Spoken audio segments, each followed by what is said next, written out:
آپ اپنے اس پیار کرنے والے بھائی کو بھی رلا رہی ہیں۔ شیرو، آئی ایم سوری، اگر میں کچھ زیادہ بھول گیا ہوں تو میں بس اتنا ہی کہنا چاہتا ہوں کہ آپ جیسی تھیں ویسی بن جائیں۔ آپ کا بھائی صحیح کہتا تھا کہ آپ کی ہنسی بہت پیاری ہے اور آپ ہمیشہ ہنستے رہا کیجیے تاکہ دیکھنے والوں کو بھی کچھ پل کے لیے خوشی مل سکے۔ سمینہ میڈم خیالوں میں کھوئی میری باتوں پر جیسے من ہی من میں حمایت کا اظہار کر رہی تھی۔ آج پڑھائی تو کوئی ہوئی نہیں، باتوں باتوں میں کافی ٹائم ہو گیا تھا، اس لیے میں نے چائے کا کپ خالی کر کے رکھا اور میم کو گڈ بائی بول کر نکل گیا۔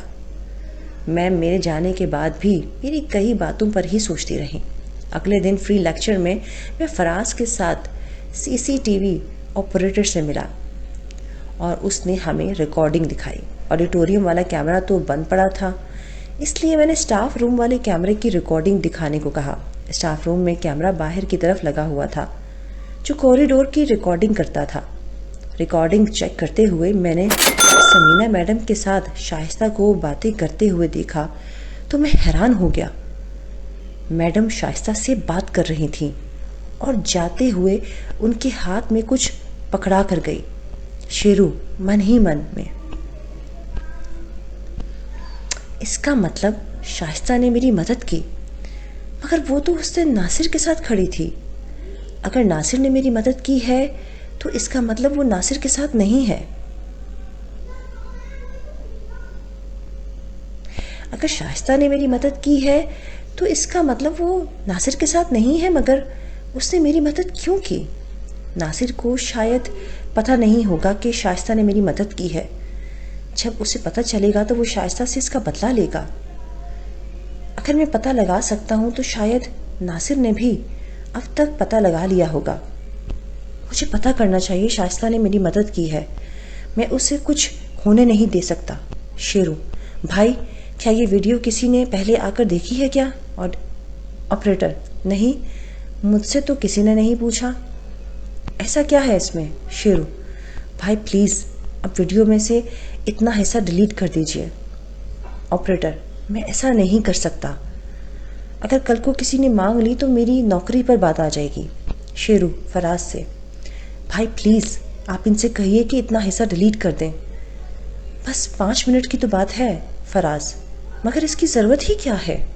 شیرو، بھائی اگر یہ ویڈیو ناصر نے چیک کر لی تو شائستہ کو خطرہ ہوگا، پلیز، اس نے پتہ نہیں کیوں پر میری مدد کی ہے اور میرا بھی فرض ہے کہ میں بھی اس کی مدد کروں۔ فراز، ٹھیک ہے میں کچھ کرتا ہوں۔ فراز نے مجھے باہر رکنے کو کہا اور خود آپریٹر سے بات کرنے کے لیے رک گیا۔ 5 منٹ بعد ہی فراز واپس آیا اور ہم خالی کلاس روم میں بیٹھ کر بات کرنے لگے۔ شیرو، آپ نے دیکھا شائستہ سمینہ میڈم کو کچھ پکڑا رہی تھی، اس کا مطلب یہی ہے کہ اسی نے میری مدد کی ہے، اس نے مجھے بچا کر مجھ پر احسان کیا ہے اور اب میں اسے بچاؤں گا۔ مگر ایک بات سمجھ میں نہیں آ رہی کہ اگر وہ میرا ساتھ دے رہی تھی تو وہ مجھ سے دور کیوں بھاگتی ہے اور وہ ناصر کا ساتھ کیوں دے رہی ہے؟ فراز، مگر تو یقین سے کیسے کہہ سکتا ہے کہ اس نے تیری مدد کی ہے؟ شیرو، کیونکہ سمینہ میڈم نے ہی میری بے گناہی والی ویڈیو پرنسپل سر کو دی تھی، مگر انہوں نے یہ نہیں بتایا کہ ان کو یہ ویڈیو کہاں سے ملی۔ انہوں نے اتنا ہی کہا کہ کسی نے لفافے میں ڈال کر ان کے ٹیبل پر وہ میموری کارڈ رکھ دیا تھا۔ فراز، مگر میم نے کیوں نہیں بتایا؟ شیرو، شاید وہ نہیں چاہتی تھی کہ کسی کو شائستہ کے بارے میں پتہ چلے۔ ہم باتیں کر رہے تھے کہ فراز کے فون پر کسی کا فون آیا اور وہ بات کرنے کے بعد اس نے بتایا کہ پرنسپل سر نے مجھے آفس میں بلایا ہے۔ ہم دونوں پرنسپل سر کے آفس پہنچ گئے۔ سر نے فراز کو باہر ہی رکنے کو کہا۔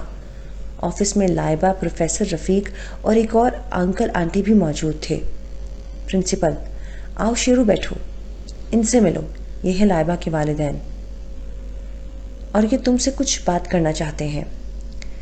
ویسے میں نے اپنا اسٹینڈ کلیئر کر دیا ہے، پھر بھی مینجمنٹ چاہتی ہے کہ تمہیں ایک بار ان سے ملایا جائے۔ لائبہ کا باپ: میری بیٹی سے جو بھی غلطی ہوئی ہے اس کے لیے مجھے افسوس ہے، اور تم جو بھی ہر جانا کہو گے میں بھرنے کے لیے تیار ہوں۔ تم اپنی کمپلینٹ واپس لے لو۔ لائبہ کا باپ لگتا ہے مغرور قسم کا آدمی ہے، اسی لیے ابھی بھی پیسوں کا غرور دکھا رہا ہے۔ پرنسپل سر نے کلیئر کر دیا ہے کہ وہ اپنے سٹینڈ پر کلیئر ہیں۔ جیسے کہ پروفیسر رفیق نے بتایا تھا، اس کا مطلب ہے مینجمنٹ سر پر پریشر ڈال رہی ہے، اور اگر میں نے کمپلینٹ واپس نہیں لی تو شاید پرنسپل میری ہی سائیڈ لیں گے اور ان کی بات نہ مانے جانے پر وہ استعفیٰ بھی دے دیں گے۔ شیرو: شاید آپ کی نظر میں عزت کی قیمت چند سکے ہیں انکل، اسی لیے آپ ایسا کہہ رہے ہیں۔ اگر میں نے سچ میں لائبہ کا ریپ کیا ہوتا تو کیا آپ تب بھی ایسا ہی کرتے؟ مطلب کچھ پیسوں کے لیے معاملہ رفع دفع کر دیتے؟ لائبہ کا باپ: یہ کیا بکواس کر رہے ہو؟ شیرو: آئی ایم سوری انکل، پر یہ آپ نے ہی کہا۔ آپ نے میری عزت کی قیمت لگانے کی کوشش کی۔ میں نے صاف کہہ دیا کہ میں آپ کے جتنا امیر تو نہیں، پر میری بھی اپنی عزت ہے، اور عزت ہر انسان کی ایک برابر ہوتی ہے جس کی قیمت نہیں لگائی جا سکتی۔ میں بات پر لائبہ کے باپ کی بولتی بند ہو گئی۔ میری اس بات پر لائبہ کے باپ کی بولتی بند ہو گئی، اور پرنسپل سر اور پروفیسر رفیق فخر سے میری طرف دیکھنے لگے۔ لائبہ کی ماں: بیٹا، میں ان کی اس بات کے لیے معافی مانگتی ہوں تم سے، پر ذرا سوچو، میری بیٹی کی اس غلطی کی وجہ سے اس کا کریئر خراب ہو جائے گا، اوپر سے بدنامی الگ سے ہوگی۔ میں تمہارے آگے ہاتھ جوڑتی ہوں، پلیز تم ایک بار لائبہ کو معاف کر دو۔